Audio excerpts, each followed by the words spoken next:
Horas con 36 minutos. Damos la bienvenida al economista Alberto Acosta Burneo, analista económico, es el editor de la revista Análisis Semanal. Economista Acosta, bienvenido. Hay alarma en el mundo conforme ha ido despertando en esta semana, en este día lunes, primero los mercados asiáticos, luego los europeos y se viven ya las primeras horas de actividad en América ante la expectativa de qué es lo que sucederá. Quisiéramos conocer su punto de vista sobre esta alarma que se ha desatado en importante medida a nivel mundial e iremos también a los efectos que esto puede tener sobre la economía ecuatoriana. Bienvenido. Muy buenos días, un gusto estar con ustedes. Vemos cómo la preocupación aquí es qué va a suceder con la economía norteamericana. Hay el riesgo de una recesión. Estados Unidos ha aplicado tasas de interés referenciales más elevadas por un buen tiempo ya, como bien lo mencionaron. Y aparecieron ya unos primeros síntomas de que la economía se está debilitando. Los indicadores de nuevos empleos generados cayeron por debajo de las expectativas, fueron muy malos indicadores de empleo, y eso es un primer síntoma de que la economía norteamericana podría estar entrando a una recesión, y es un llamado también a una reducción de tasas probablemente antes de lo planificado. Se especula que podría haber una reunión de emergencia de la Reserva Federal para hacer un recorte de tasas antes de septiembre, porque la siguiente reunión planificada es para septiembre. Definitivamente esto era algo que, el riesgo de una recesión era algo muy real, y es parte, realmente Estados Unidos está pagando las consecuencias de esa política monetaria muy activa, de inyectar dinero en grandes cantidades. Estas son las consecuencias. El error no está en mantener las tasas demasiado altas, el error está en esa emisión agresiva de dinero que hizo durante la pandemia. Esa inyección agresiva de dinero lo que hace es elevar los precios de los activos, inflar los mercados bursátiles a nivel mundial, pero cuando ya no se puede seguir inflando a la economía porque aparece el problema inflacionario, los mercados comienzan a desinflarse, todas esas burbujas comienzan a reventar. Y esa es la fase en la que estamos en este momento. Ya se infló el mercado, se inyectó muchos dólares a la economía mundial durante 2020 en adelante, pero ya el problema inflacionario está obligando a detener ese proceso inflacionario, es de inyectar más recursos. Y entonces los mercados entran en pánico, en preocupación, los mercados comienzan a desinflarse porque ya no existe esa abundancia de dólares que existía en su momento.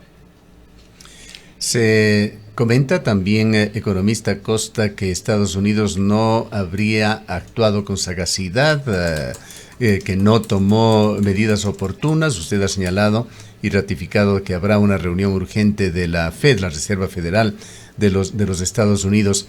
¿Qué tipo de acciones caben esperar de la Fed para enfrentar la situación del momento?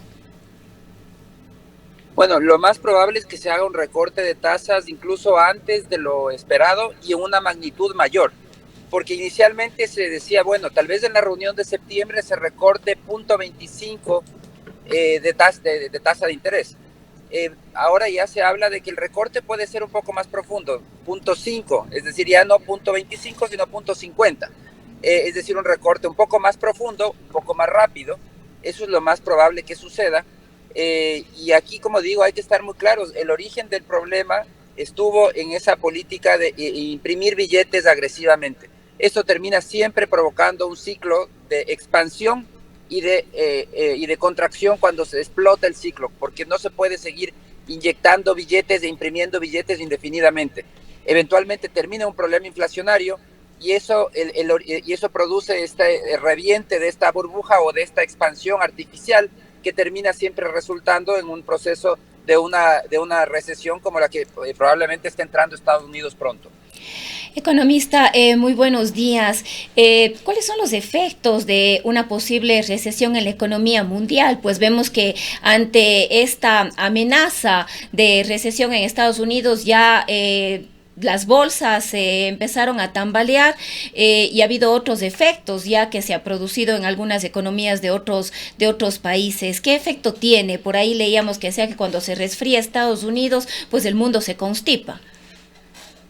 Bueno, hay varios efectos. Por supuesto que este sinceramiento, porque lo que vamos a ver ahora es un sinceramiento de los precios de los activos. las bolsas de valores estaban infladas artificialmente por la impresión de billetes de Estados Unidos. Eso les daba una sobredemanda más allá de lo que cabía. Lo mismo sucede incluso con las criptomonedas. Las criptomonedas, con la abundancia de dólares, estaban inflados sus valores, la demanda era mayor de la que realmente es con una política monetaria normal, estable. Entonces vamos a ver cómo se va a producir este proceso de sinceramiento, que puede ser costoso en algunos mercados, puede implicar quiebras en otros mercados, pero hay que también tiene efectos, y hablando ya del Ecuador, también tiene efectos positivos. Y lo que tiene efectos positivos es la normalización de la política monetaria norteamericana, porque hemos vivido con una política monetaria en su momento, en la pandemia fue muy expansiva. Inyectar dinero al mundo, que haya mucho dinero. Después las consecuencias, una política restrictiva, retirar ese exceso de dinero. La política restrictiva le ha afectado al Ecuador fuertemente porque elevó las tasas de interés y hizo que sea más difícil conseguir dinero. Ahora que la política monetaria norteamericana se va a normalizar, que van a dejar de ser restrictivos, significa que el costo financiero para el Ecuador va a comenzar a bajar. Todavía vemos un primer efecto que también es positivo de este entorno. Dentro de todos los problemas que existen para el Ecuador, significa el financiamiento va a ser un poco más barato, va a comenzar a bajar. Y para el fisco, los intereses en la deuda que habían subido agresivamente, ahora tienen que comenzar a bajar nuevamente. Eso le da un respiro también al fisco. Y va a ser un poco más sencillo conseguir dinero, porque la política restrictiva, tasas elevadas en Estados Unidos, lo que hace es que funciona como una aspiradora, absorbe recursos del mundo y hace que sea mucho menos disponible conseguir financiamiento. Ahora, con esta política que se está normalizando y que se va a normalizar pronto, ya no va a haber ese efecto de atraer los dólares de Estados Unidos, sino que los dólares buscarán mejores rendimientos, van a buscar otros destinos en el mundo en búsqueda de rendimientos, y eso facilita el conseguir recursos para un país como el Ecuador. ¿Qué efectos inmediatos se pueden sentir? Y por inmediato nos referimos al día de hoy, a esta semana. Hay hechos que tienen que ver con la macroeconomía ecuatoriana, como el precio del petróleo, el WTI. Ha caído en las últimas horas unos $3 aproximadamente, desde 76 a 73. Hay otro tema que posiblemente está más focalizado, no entra dentro de la macroeconomía, usted nos dirá, que es el de las criptomonedas, que se señalan ha caído un 16% en este fin de semana y hasta el día de hoy, mientras se ha informado en Ecuador justamente la semana pasada de que hay un inusual ingreso de criptomonedas a Ecuador, que lo cifran en unos 7,000 millones de dólares, más alto incluso de lo que podría estar ingresando por las remesas que envían los migrantes. Sí, va a haber efectos inmediatos. El tema del petróleo es uno de ellos, pero hay que ver si realmente el petróleo mantiene un impacto permanente. Yo creo que hay otros factores que también influyen, y ahí ya va a depender mucho. En el caso del petróleo va a depender realmente de factores de la producción mundial, cómo están creciendo las distintas economías. Donde va a haber un efecto mucho más grande es en aquellos mercados, sobre todo financieros, que estuvieron inflados por el exceso de dólares fáciles. Los dólares fáciles crean distorsiones importantes. Y uno de esos mercados que se fue inflado por los dólares fáciles fue la criptomoneda. Había tantos dólares en el mercado, se había emitido tanto dinero en Estados Unidos, que muchos de esos recursos sirvieron para inflar el mercado de criptomonedas, que vamos a ver que probablemente va a llegar a nuevos niveles, niveles consistentes con una política monetaria normal, no una política monetaria expansiva como hubo durante tanto tiempo. Entonces, eso significa que se van a ir desinflando. Ciertos mercados se van a desinflar definitivamente, y es un efecto inmediato. Pero hay otros de mercados, como el caso del petróleo, donde ahí hay no es solamente un efecto financiero, sino que también hay un efecto de actividad económica, y eso es lo que va a primar. Yo creo que por el lado del petróleo puede haber, y como de hecho se ha visto, una ligera caída, pero después va a depender mucho de cómo sea la salud de la economía, del crecimiento en los distintos bloques económicos. Hay algunos referentes que se han dado en los últimos días también, como ese informe que desató tanto debate entre los economistas del Banco Central, señalando que Ecuador ingresaba en recesión y que se mantendría por el segundo semestre de este año. Los economistas, entre ellos usted y otros destacados seguidores de la economía ecuatoriana hablaron por lo menos de una desaceleración en la economía, otros incluso de un estancamiento. Y paralelamente, los bancos mutualistas han evidenciado un alza en las tasas de interés que pagan a los ahorristas con valores de hasta el 8% en inversiones de corto plazo, 2-3 meses. ¿Qué nos dicen estas situaciones sobre el estado de situación de la economía ecuatoriana? ¿Cuáles son los riesgos y también, como usted ha señalado, algunas de las ventajas o efectos positivos que esta situación podría traer? Sí, a ver, yo creo que por el lado, la principal ventaja de esta, dentro de todo el problema financiero y monetario mundial, que definitivamente no hay como negar, Estados Unidos podría estar entrando a una recesión, pero al Ecuador tiene un efecto positivo por el lado monetario. El tener más financiamiento disponible, financiamiento más barato, una bajada de tasas de interés, hace que entremos nuevamente en una etapa de dinero un poco más barato. Y eso es un alivio por el lado financiero, porque definitivamente el Ecuador estaba muy afectado por el entorno financiero muy restrictivo. La elevación de tasas en Estados Unidos para controlar la inflación funcionó, como les decía, como una aspiradora, retiró recursos del mundo y los atrajo hacia Estados Unidos. Entonces, para el Ecuador era mucho más costoso y más difícil conseguir financiamiento a nivel privado y a nivel público. Ahora, con esta normalización de política monetaria, que probablemente la vamos a ver pronto, vamos a ver cómo gradualmente se van a ir liberando esas presiones. Eso le va a dar un respiro a la economía ecuatoriana por el lado del financiamiento. Facilita que haya más recursos, que los recursos sean un poco más baratos. Va a terminar esta competencia que estábamos viviendo, porque al final del día lo que reflejaba era una escasez de recursos para prestar internamente.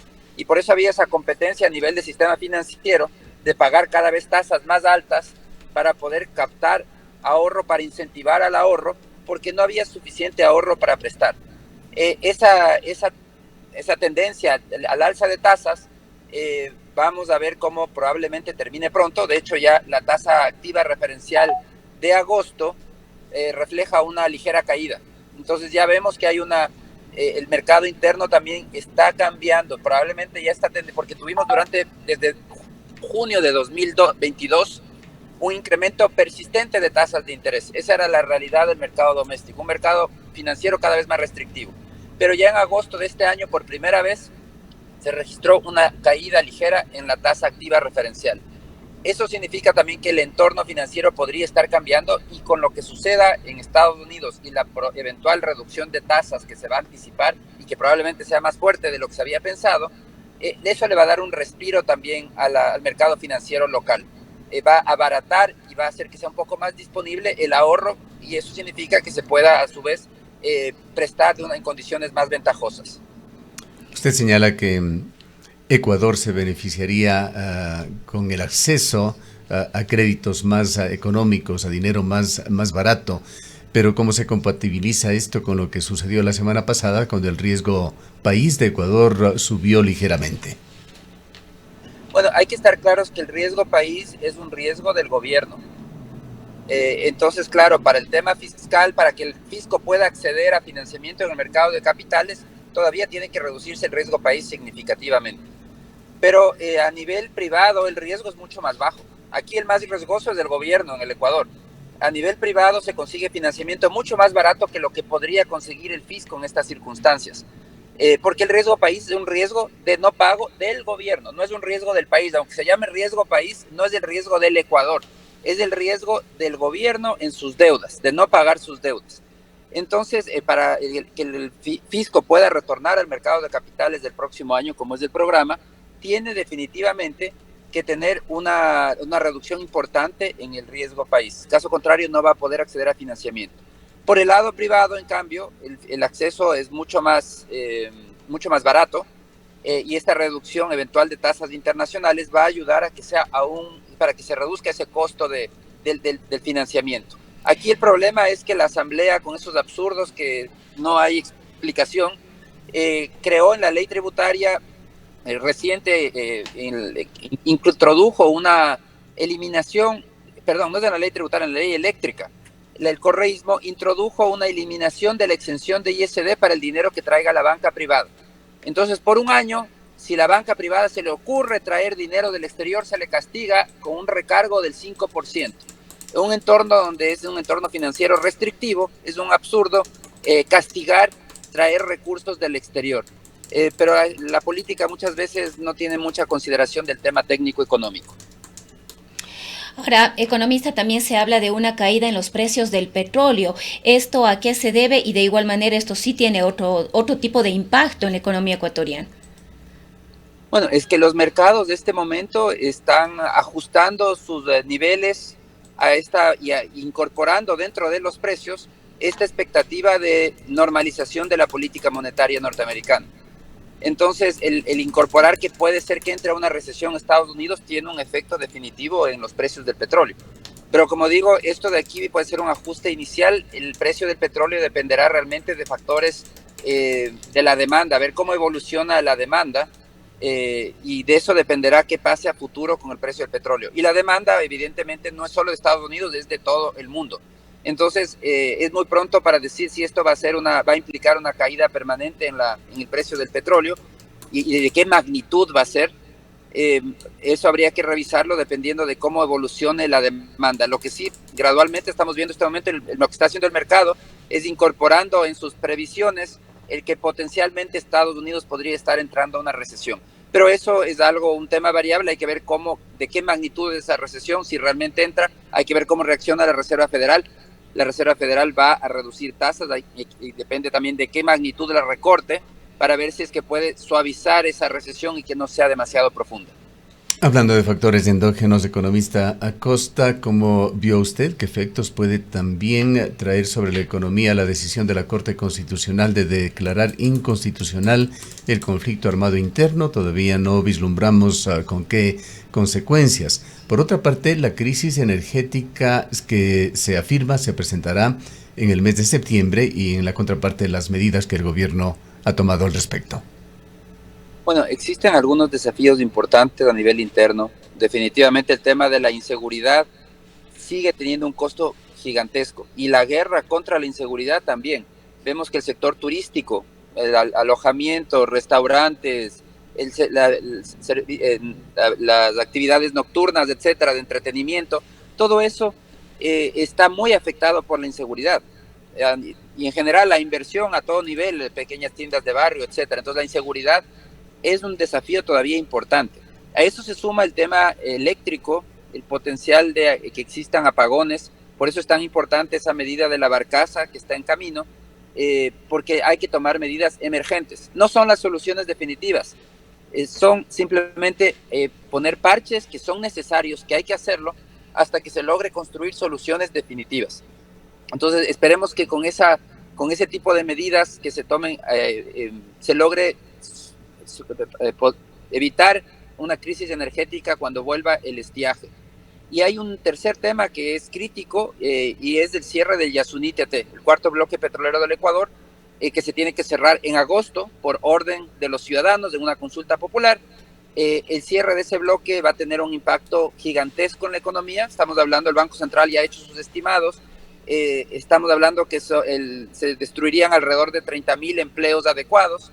Que el crecimiento económico se reduciría en 2,9 puntos porcentuales en los próximos 4 años y que el fisco va a dejar de recibir una renta neta de alrededor de $1.200 millones por año. Entonces es un costo muy grande que podría incluso empujar a la economía a una recesión en el segundo semestre de este año. Todo depende de con qué velocidad se produzca ese cierre y si es que se logra de alguna manera impulsar la producción en otros campos para tratar de sustituir el espacio perdido por el cierre del cuarto bloque petrolero del Ecuador, el descubrimiento más nuevo, el desarrollo más nuevo realmente que ha hecho el país en materia petrolera y es el que se va a cerrar hasta finales de agosto.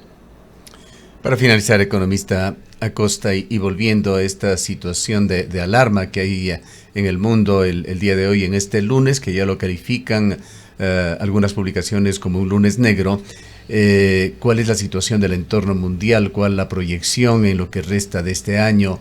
Las guerras de Ucrania, de Gaza, las elecciones en los Estados Unidos con un periodo de gobierno con un presidente Biden afectado visiblemente por deficiencias intelectuales propias de su avanzada edad.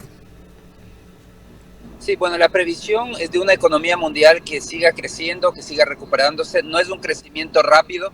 De hecho, las previsiones del Fondo Monetario Internacional son que la economía mundial tendría un crecimiento similar al del año anterior. Entonces, es un crecimiento adecuado, pero no es un crecimiento rápido, porque realmente hay algunos motores que había del crecimiento económico, como era la China, que están a medio gas.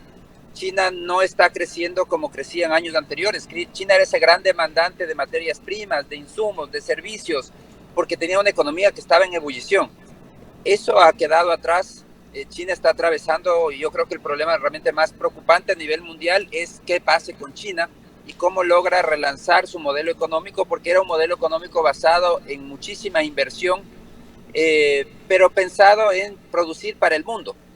Eso es un modelo que al final del día también tiene sus limitantes, porque estamos hablando que es el segundo país más poblado del mundo y tiene también ese país que consumir, porque si solo piensa en venderle al mundo, pues el mundo llega a un momento en que ya no puede consumir más, crecer mucho más en lo que produzca China, y mientras tanto China internamente mantiene un nivel de consumo todavía bajo.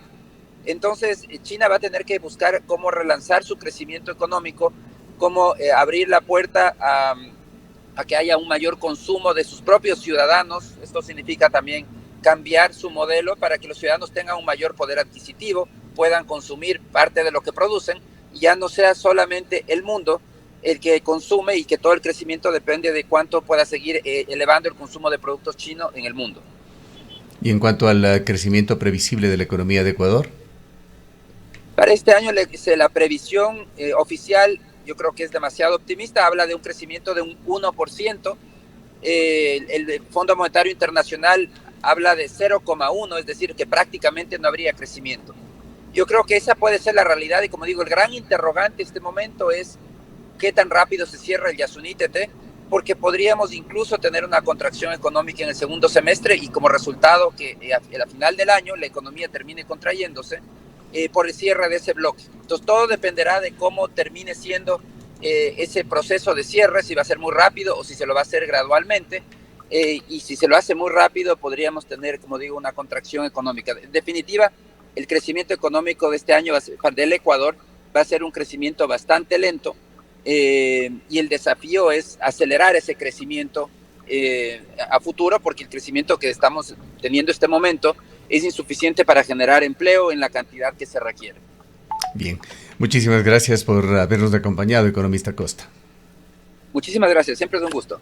Declaraciones del economista Alberto Acosta Burneo, es un analista muy conocedor de la economía ecuatoriana, editor de la revista Análisis Semanal. Son las 7:59 minutos.